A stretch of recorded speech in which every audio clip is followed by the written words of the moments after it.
Apa tanggapan keluarga dan lingkungan Katolik di tempat saya?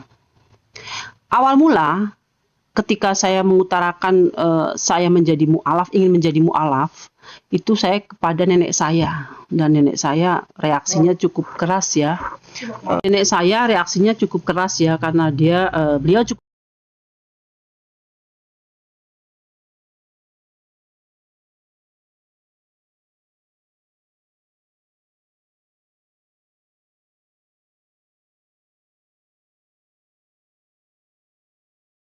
CTS.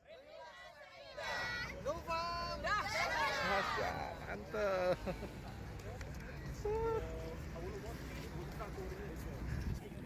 Warahmatullahi wabarakatuh, masih bersama dengan saya Kristianti di sini. Video kali ini saya akan menjawab beberapa komentar dari teman-teman. Untuk pertama kalinya saya akan menjawab komentar dari Rudi Fahrudin, Mas Rudi Fahrudin. Pertanyaannya adalah bagaimana menjadi mu'alaf? Yang pertama. Yang kedua, apa tanggapan keluarga Anda dan lingkungan Katoliknya? Yang ketiga, apakah ada saudara yang ikut mu'alaf juga? Oke, Mas Rudi Fahrudin, saya akan menjawab pertanyaan yang pertama ya. Bagaimana menjadi mu'alaf? Menjadi seorang mu'alaf itu bukan kehendak saya ya. Dalam arti bukan kehendak saya, itu adalah panggilan Allah. Menjadi seorang mu'alaf itu sudah hidayah dari Allah, pemberian dari Allah. Dan yang pasti menjadi seorang mu'alaf itu bagi mereka yang mau membuka diri hatinya, bagi mereka yang mau menerima petunjuk Allah, insya Allah hatinya akan terketuk untuk bisa menjadi mu'alaf ya. Dan saya sendiri pun menjadi mu'alaf itu kelas 4 SD. Umur saya masih 10 tahun. Dibilang masih kekanak-kanakan. Sebenarnya itu di luar logika kita sebagai manusia ya. Mungkinkah seorang anak kecil yang masih umur 10 tahun bisa menjadi seorang mu'alaf? Kebanyakan kan mu'alaf sekarang kan mereka sudah dewasa-dewasa ya. Dan itu adalah salah satu petunjuk Allah, salah satu kehendak Allah, salah satu mujizat Allah, salah satu memang saya dipanggil gitu. Saya memang termasuk orang-orang yang ingin dikasih hidayah sama Allah. Itu hal pertama. Yang kedua, apa tanggapan keluarga dan lingkungan Katolik di tempat saya? Awal mula ketika saya mengutarakan saya menjadi mu'alaf, ingin menjadi mu'alaf, itu saya kepada nenek saya, dan nenek saya reaksinya cukup keras ya. Nenek saya reaksinya cukup keras ya, karena beliau cukup kaget juga dengan keinginan saya, keinginan seorang anak-anak yang mungkin bagi beliau tidak perlu ditanggepin gitu ya. Dan nenek saya sempat marah, tapi karena saya waktu itu usianya masih kecil, jadi mungkin bagi orang tua ini hanyalah anak-anak gitu. Tapi rupanya memang reaksi ibu saya, terutama ibu saya cukup kaget, sangat kaget, bahkan sangat kaget, dan bapak angkat saya juga kaget juga, dan mereka sempat mengeluarkan kata-kata mengusir gitu, dah jangan di sini, jangan tinggal di sini. Dan itu yang pertama. Yang kedua, reaksi dari keluarga saya ya, terutama kakak-kakak saya, sepupu-sepupu saya, kurang suka, dan mereka agak mencibir dengan saya ingin menjadi mu'alaf itu.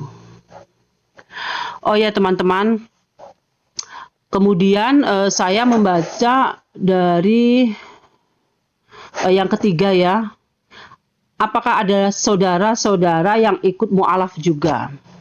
Oke, Mas Rudi Fahrudin, saya 6 bersaudara. Kakak saya yang pertama sampai sekarang dia beragama Katolik, dan beliau ini, kakak saya ini, kakak yang paling taat sekali, taat dengan agamanya, karena memang ajaran dari ibu saya seperti itu. Kakak saya yang kedua sudah menikah, kemudian karena dia menikah, maka dia mengikuti agama suaminya. otomatis kakak saya ini harus pindah beragama Islam, menjadi mualaf juga. Kemudian yang ketiga ini kakak saya juga alhamdulillah beliau mendapatkan jodoh orang Islam juga. Kemudian beliau ikut mualaf juga. Yang keempat, menikah, kemudian beliau menikah dengan Muslim juga, dan akhirnya dia mau nggak mau harus mengikuti agama suaminya. Jadi ada beberapa orang kakak saya yang akhirnya pindah agama menjadi Muslim. Tapi hanya satu kakak saya yang pertama ini, sampai sekarang pun beliau masih Katolik ya. Dan sampai sekarang pun beliau kalau ke gereja ya di kalau berangkat ke gereja ya di Kemetiran Kidul itu, di tempat gereja waktu saya kecil itu. Oke, Mas Rudi Fahrudin, sudah saya jawab semua pertanyaannya ya. Sekarang saya akan menjawab pertanyaan dari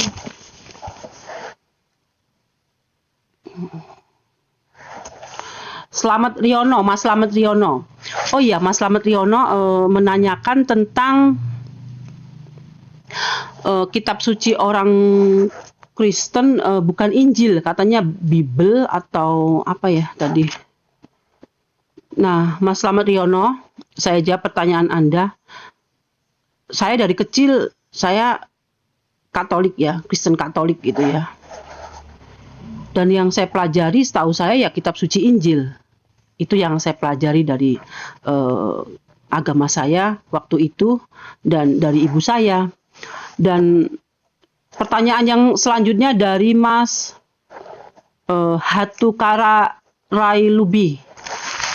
Ini Mas Hatukara Railubi, belum dibaptis kok bisa terima komuni ya, ngaku-ngaku ya Mbak. Belum dibaptis kok bisa terima tompo kumini. Katanya saya ngaku-ngaku. Memang Allah berkehendak lain. Dan Allah sangat baik terhadap saya. Saya memeluk agama Islam, menjadi mualaf, dan saya belum pernah dibaptis.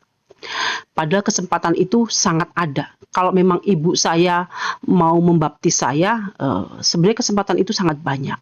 Tapi Allah berkehendak lain ya. Saya belum dibaptis. Nah, pertanyaannya belum dibaptis kok bisa terima komuni? Itu kayaknya Mas Hatuhara Railubi ini ya kurang mencerna video saya yang sebelumnya ya. Jadi ketika saya kecil itu saya punya keinginan untuk tompo kumini.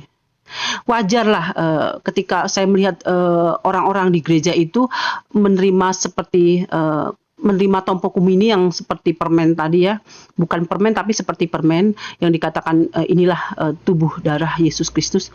Saya pengen dong ngerasain apa rasanya itu tuh yang seperti permen itu, saya ingin ngerasain gitu. Jadi ketika saya maju ingin ngerasain, saya nggak jadi lagi. Nah, memang benar untuk tompo kumini itu harus dibaptis dulu. Dan ketika saya semea di Masudi Luhur, teman-teman saya yang non-muslim, yang Nasrani itu kan tompo kumini semua. Nah, sedangkan saya juga ingin ikut dong, merasakan apa yang rasanya bagaimana sih tompo kumini itu. Tapi saya ternyata Allah mencegah saya, karena dalam hati dan pikiran saya selalu dikatakan jangan mencoba gitu. Nah, oke, itu jawabannya ya. Jadi jangan salah paham di sini ya, Mas Hatuhara Railubi ya. Oke, jadi saya akan menjawab lagi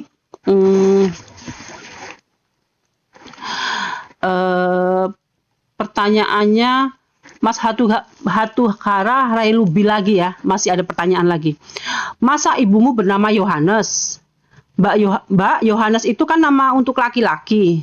Semua orang tahu dong. Tidak ada penulis Injil bernama Matius. Ngaku-ngaku aja nih. Oke, Mas Hatukara Railubi. Memang saya kan video yang sebelumnya saya mengatakan kalau tidak salah nama baptis ibu saya Yohanes, kalau tidak salah.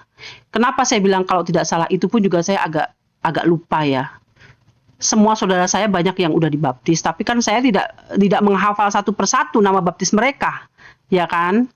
Nah, ini nama baptis ayah saya itu Yohanes atau Julius, kalau tidak salah.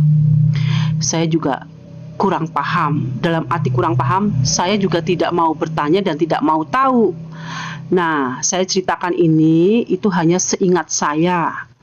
Nah, untuk ibu saya, nama ibu saya adalah Justina Sumarni. Nama baptisnya saya juga kurang tahu, tapi setahu saya Yohanes atau Julius. Itu entah ibu saya, entah bapak saya.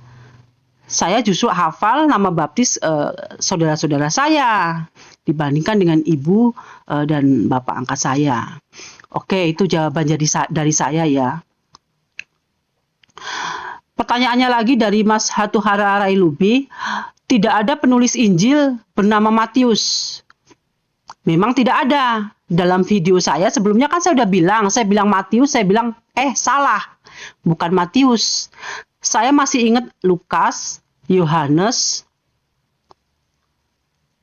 saya juga lupa, karena itu Injil saya pelajari berapa puluh tahun yang lalu. Jadi kalau Anda bilang saya ngaku-ngaku aja kalau saya mualaf, itu saya juga tidak memaksa Anda untuk mengakui saya, dan saya tidak merasa dirugikan dalam hal ini. Dan Mas Hatuhara Railubis, saya di sini tidak mau menjelekkan agama orang lain. Saya hanya ingin bercerita pengalaman religi saya dari saya kecil hingga saya dewasa, kenapa saya menjadi mualaf. Itu aja. Untuk saya tahu ini pasti ada pro dan kontra ya, pasti ada pro dan kontra. Oke, bagi semuanya, baik yang Nasrani maupun Muslim, perlu saya sampaikan di sini. Saya sangat mencintai sesama saya. Saya sangat mencintai kalian yang Muslim maupun non-Muslim. Karena memang kita diciptakan oleh Allah. Dan saudara saya seiman, sesama Muslim, kita bersaudara. Itu yang saya pelajari dari Islam. Dan yang non-Muslim, saya tetap menghormati mereka.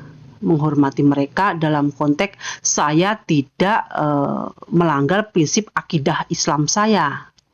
Nah, untuk pertanyaan selanjutnya ya, ini pertanyaannya ini agak menyinggung sekali tentang Islam. Jadi saya perlu kasih penjelasan ya. Untuk Tenan Wani, di komentarnya siapa, Mbak atau Mas Tenan Wani, patung dan salib adalah karya seni dan lambang, bukan sesembahan.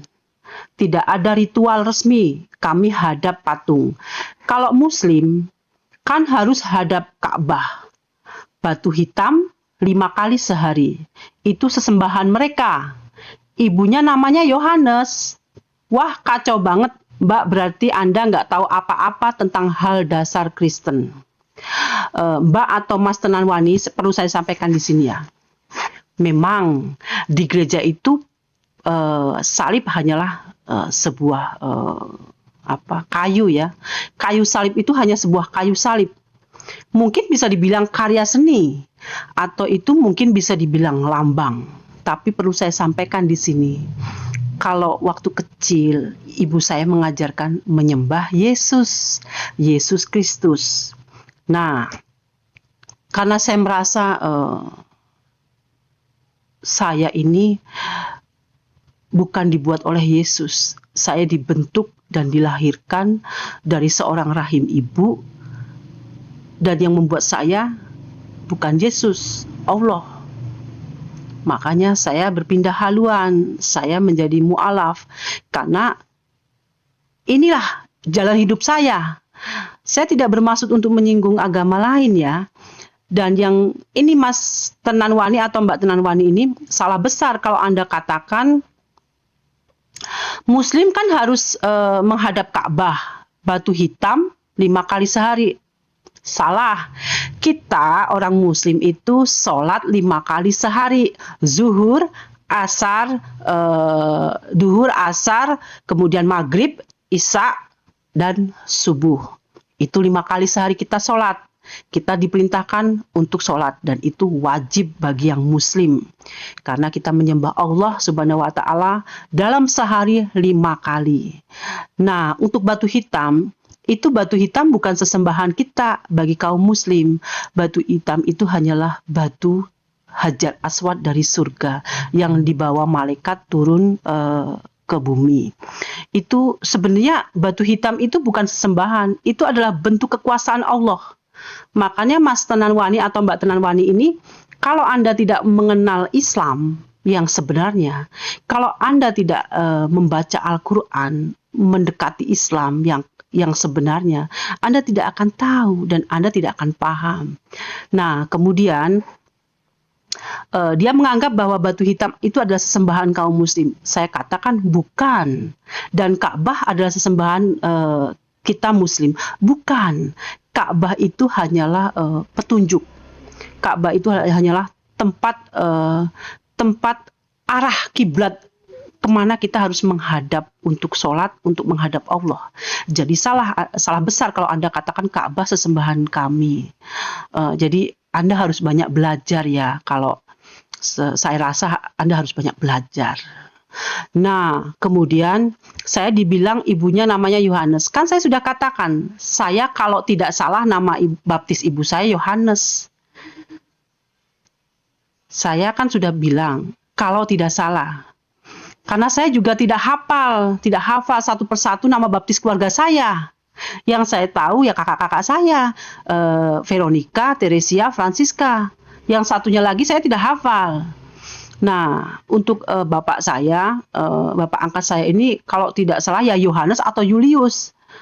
Jadi masalah Yohanes ini jangan dipermasalahkan ya, karena saya juga sudah bilang kalau tidak salah dalam video sebelumnya. Nah, Mas Tenanwani ini bilang, wah kacau banget Mbak, berarti Anda tidak tahu apa hal dasar di Kristen.